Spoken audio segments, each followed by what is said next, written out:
Light. Ever wondered what light is? And what is its effect on our lives? Through this and some upcoming videos, we will try to find out answers to the similar questions. Let's take an example.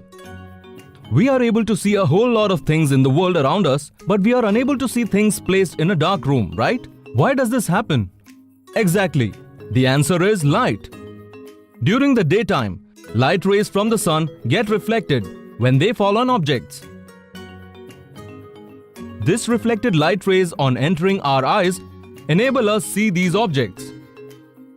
Image formation by mirrors, twinkling of the stars, various shining faces of the moon, appearance of rainbow after the rain. All these are possible due to light only. Without light, we won't be able to see any of these phenomena. We have already read in our 7th and 8th grade about the nature of light and how light rays travel and form images on plane mirrors. Let's recall the laws of reflection. Number 1. The angle of incidence is always equal to the angle of reflection. Number 2. The incident ray, the normal to the mirror at the point of incidence, and the reflected ray all lie in the same plane. Along with that, we are also familiar with the properties of the image formed by plane mirrors. Number 1. The image formed by the plane mirror is always virtual and erect. Number 2. The size of the image formed is always equal to the size of the object. Number 3. The image formed is as far behind the mirror as the object in front of it. Number 4. The image formed is laterally inverted. If the plane mirror is replaced by the spherical mirror, will the characteristics of the image change? Let us try to understand the spherical mirror through this activity. My name is Rahul, and today I will learn about image formation with the help of this shiny spoon. Hey, as I am taking the spoon away, the size of my image is getting smaller. What? Why is my image inverted in the spoon? What if I turn the spoon over? Here also the size of the image is getting smaller, but it is erect, not inverted as it was in the first case. Could you think why this would have happened to Rahul? The shape of the spoon is spherical, not plane. Those mirrors which have spherical reflecting surfaces like the spoon, in this case, are called spherical mirrors.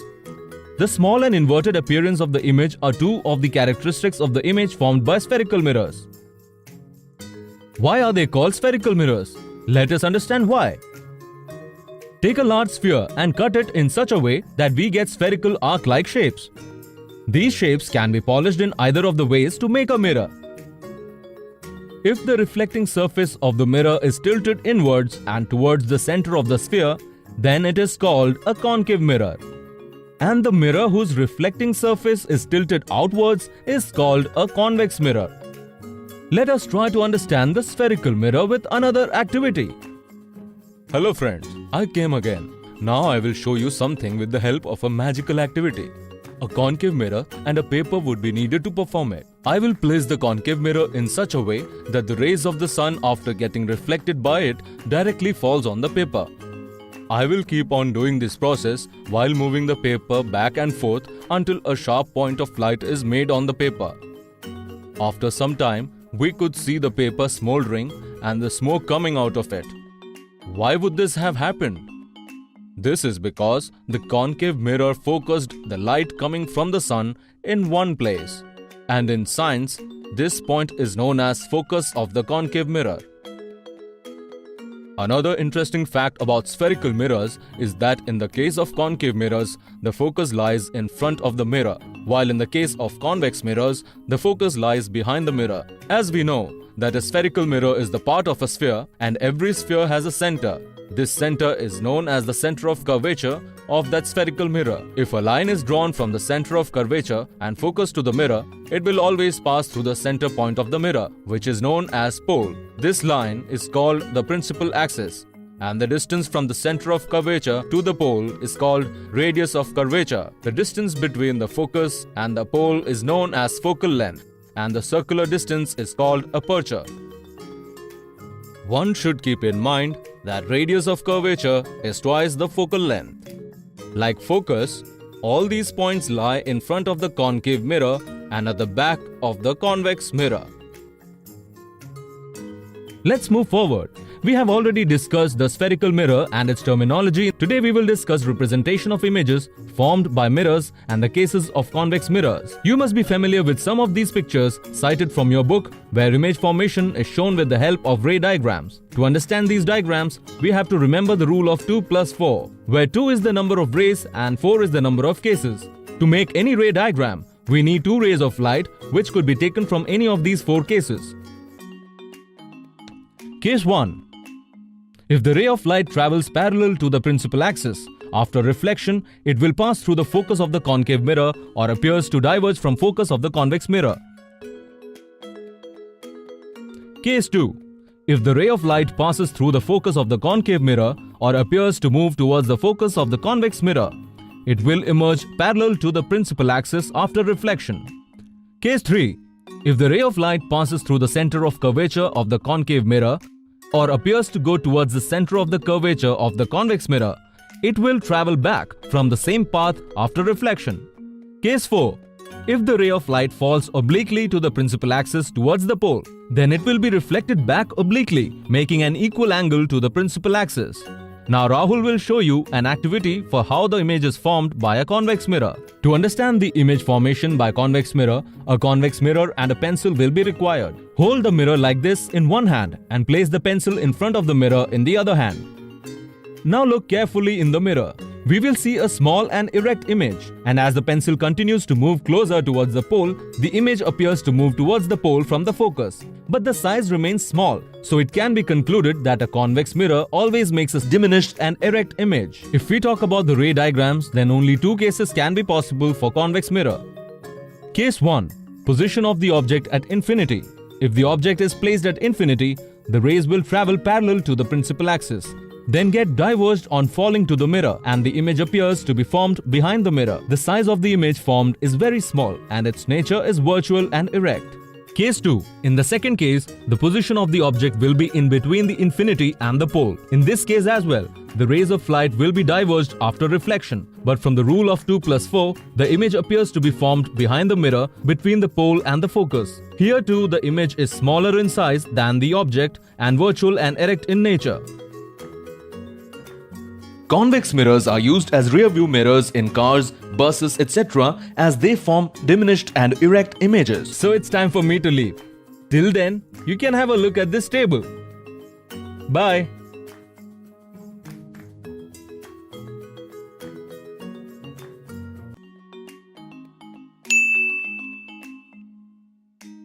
We understood the reflection of ourselves and the objects around us.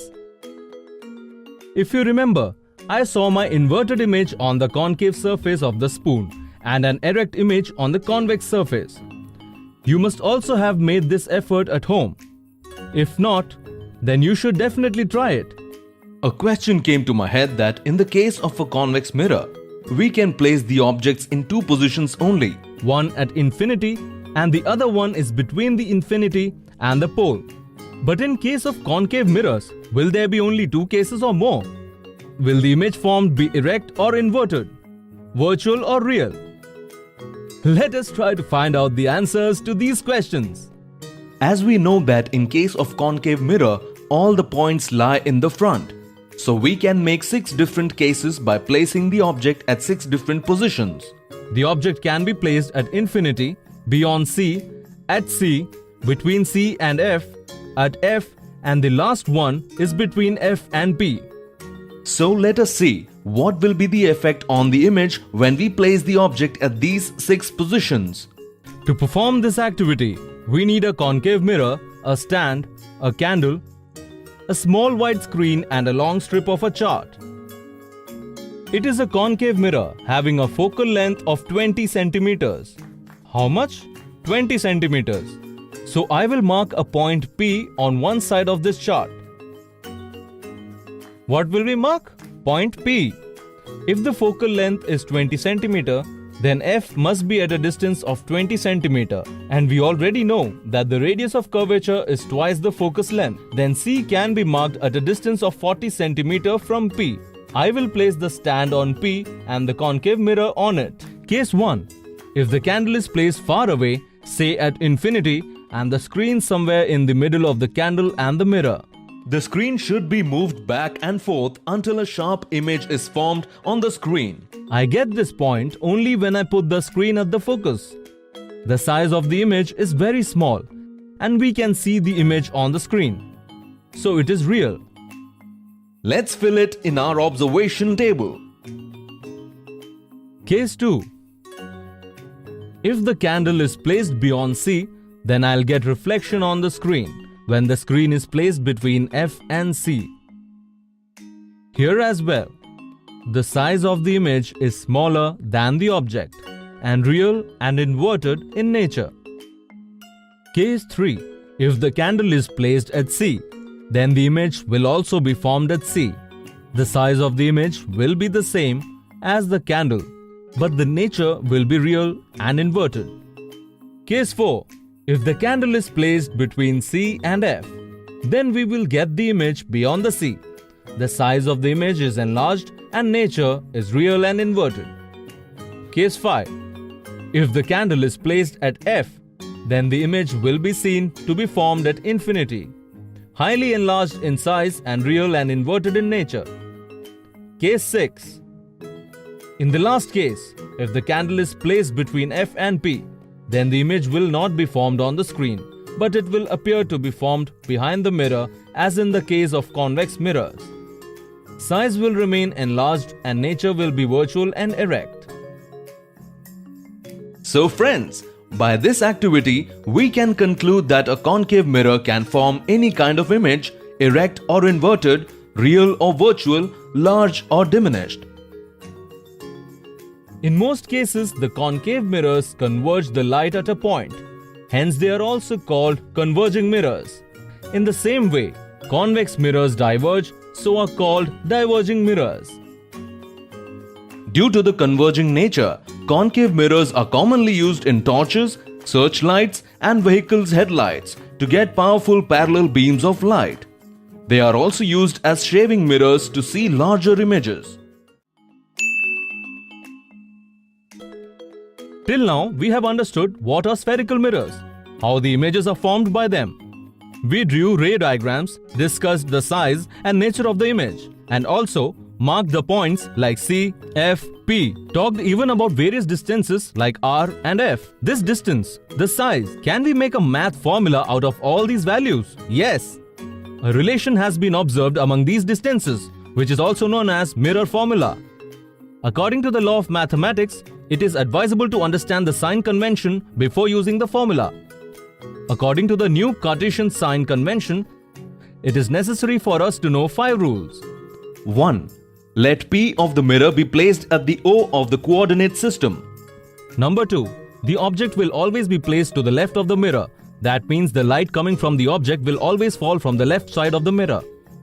Number 3. All distances parallel to the main axis will be measured from the pole. Number 4. All distances to the right of the origin point will be considered positive and all distances to the left will be negative. Number 5. The distances perpendicular to and above the main axis will be positive and the distances below will be negative. The distance of the object from the pole is known as the object distance and the distance of the image is known as image distance, is represented by the symbol U and V. If focal distance is represented by F, then the relation of these 3 quantities is known as mirror formula. This formula is valid for all types of spherical mirrors. Only the new Cartesian sign convention needs to be taken care of. The object distance will always be negative as the object is placed to the left of the mirror. In mirror, distance of real image is taken as negative and distance of virtual image is taken as positive. We see that sometimes the image is larger than the object and sometimes smaller. How large or small they are, along with the mirror formula, another relation is very important, which is called magnification.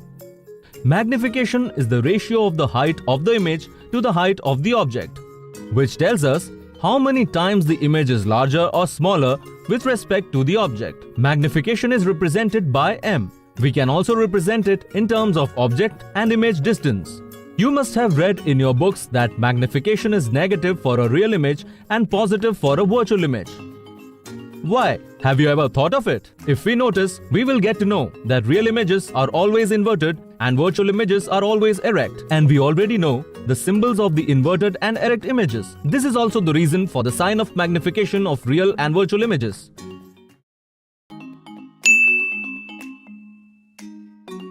Hello friends, meet my friend Ayesha. Let me tell you, she is very intelligent. Rahul, you are intelligent too, but you prefer someone to speak highly of you. Anyways, this time I scored more marks than you in physics. Yes, that's why you are here today. What is the name of the topic which we will be discussing today? Today's topic name is refraction. Till now, what have you learned, Rahul? We have already learnt about light, reflection, and how the rays of light get reflected by different objects. But Ayesha, there are some questions in my mind. Like? What will happen if those objects are not opaque but transparent? Will the light still be reflected? Will the rules of reflection still apply? Will the rays still follow a straight line path? In today's video, we'll discuss these questions and learn about a new phenomenon known as refraction. We'll do a very interesting activity to explain refraction, which we can do at our houses too. To perform this activity, we need a bowl, a coin and water. I put this bowl on the table and put the coin inside the bowl. Rahul, can you see the coin? Yes. Very good. Now slowly move backwards from the table until the coin is not visible. Can you still see the coin? No. Now I am going to put water in the bowl without moving the coin from its position. Rahul, can you see any difference? Yes, I'm able to see the coin. But how is it possible, Ayesha? It is possible due to a phenomenon known as refraction. Firstly, the rays of light while entering your eyes were reflected by the coin. But when I filled this bowl with water, the rays entered your eyes were refracted and not reflected, due to which you could see the coin. So did light change its path after refraction? You get it right, Rahul. But to understand this concept in depth, we have to use this rectangular glass slab. To understand refraction of light through a rectangular glass slab, we need a glass slab, a white sheet and 4 oil pins. After placing the slab on paper, we make an outline which will help us further. Fix the oil pins vertically such that the line joining the pins is inclined to the edge. Try to see the images of both these pins from the other side. Fix the other 2 pins such that these 2 pins and the images of the first 2 lie on the same line. Remove the slab and the pins from the paper. Draw a line marking the first 2 pins with the pencil, which will intersect the slab at O.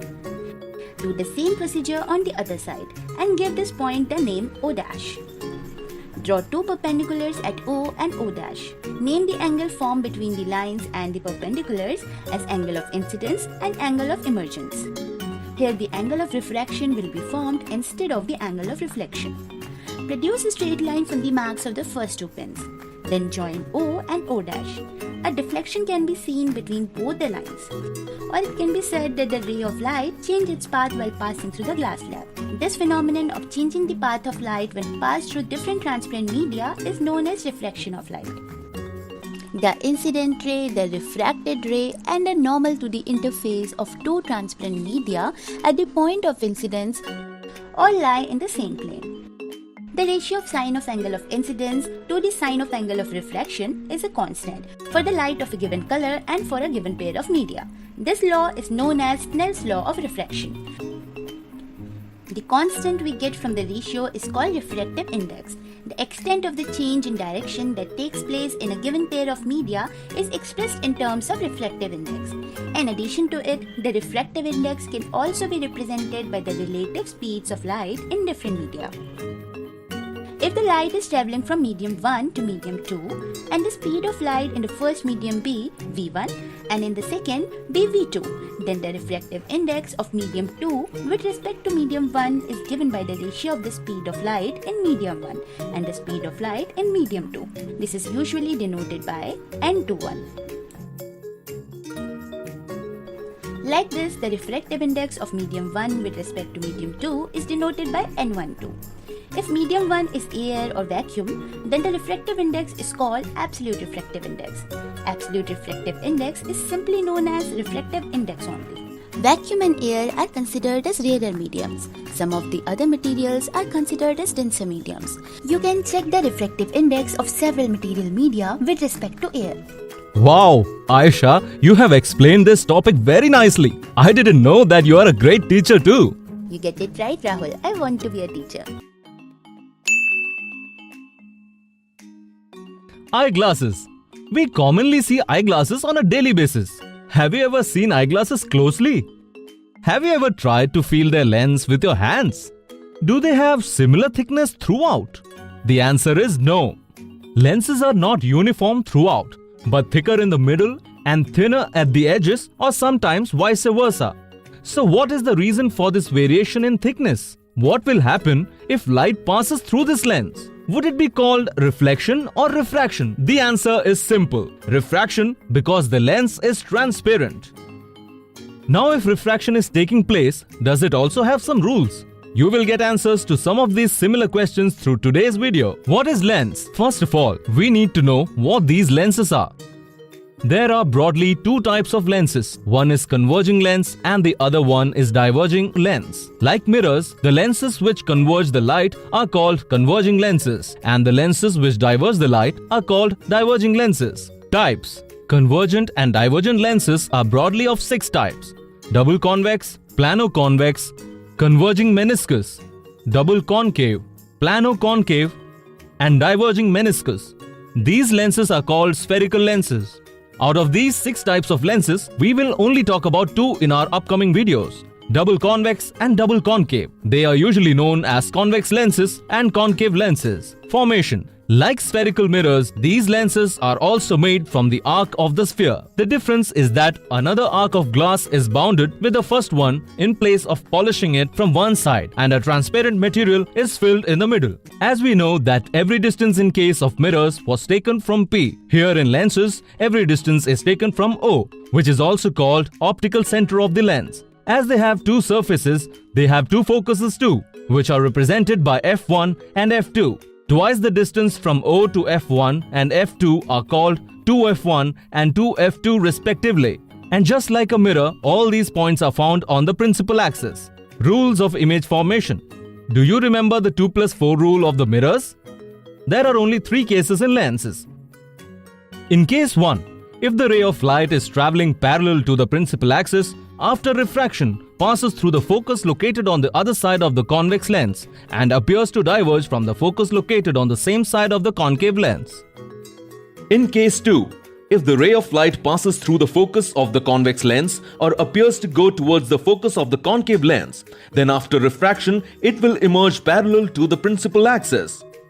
In case 3, if the ray of light passes through the optical center, then after refraction, they will emerge without any deviation. Now a question may be arising in your mind that the light was refracted on 2 different surfaces of the lens, but why this deviation is not shown here? The question is absolutely right. There will be refraction on both the surfaces of the lens, but lenses we take into consideration are too thin. That's why a straight line in place of deviation is shown here. Image formation by concave lens. Let us use these rules in this activity. Through this activity, we will get to know the refraction of light through a concave lens. To perform this activity, we need a concave lens having a focal length of 15 cm, a sheet, a candle, and a screen. Remember, in the case of a convex mirror, we can only place the object in 2 places. But here, because of having 2 surfaces, we can place the object in different places. Let's try it. First of all, a straight line must be drawn on the sheet and a point is placed in the middle of the line, which will be named O. All the distances will be taken from this point. F1 and F2 should be inscribed at a distance of 15 cm from O, and 2F1 and 2F2 at a distance of 30 cm. In the first case, let's put the candle at infinity. Do we see any image on the screen?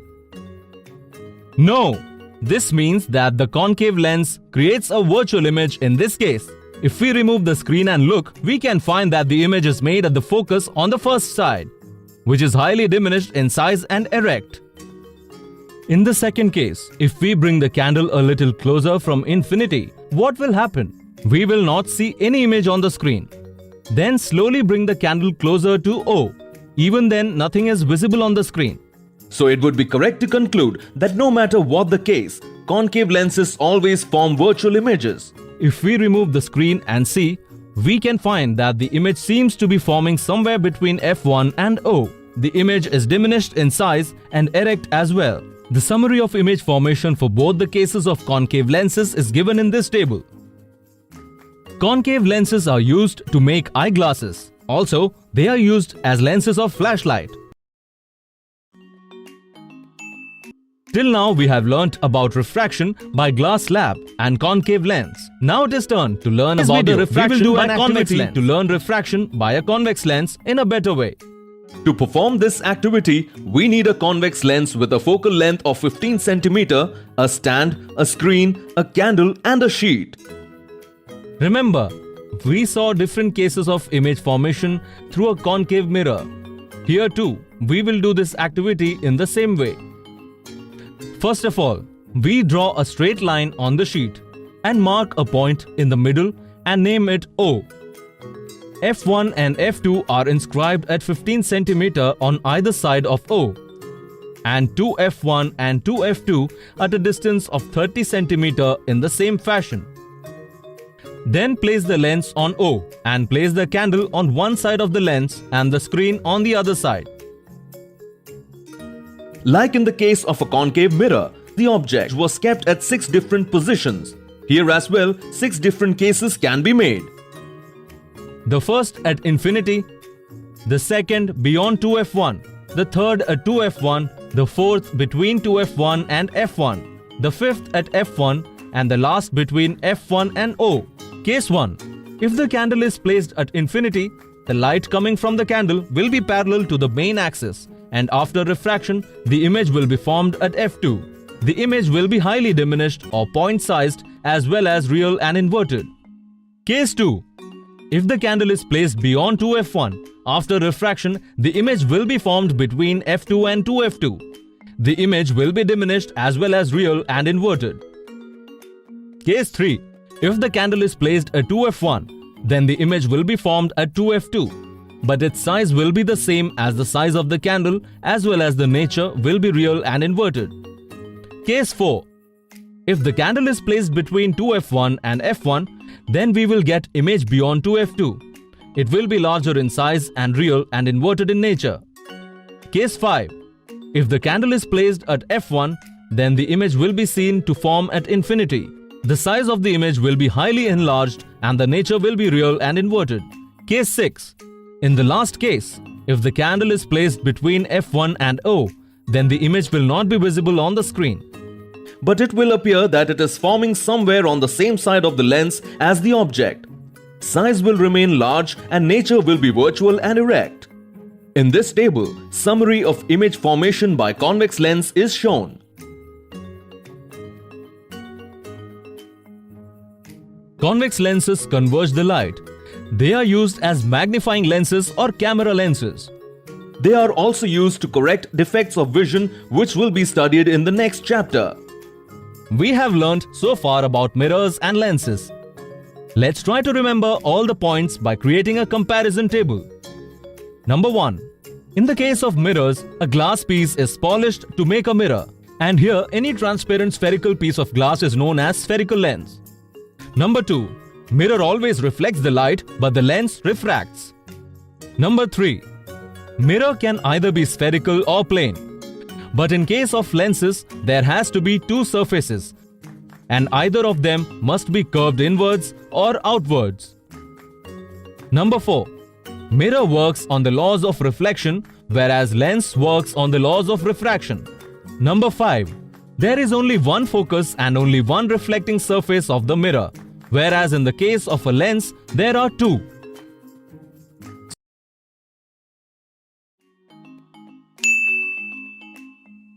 This is the last topic of this chapter. We will learn about the lens formula, magnification, and power of the lens. We have already learnt a lot about mirrors and lenses, such as how mirrors reflect and lens refract. Mirrors and lenses have some similarities as well as differences.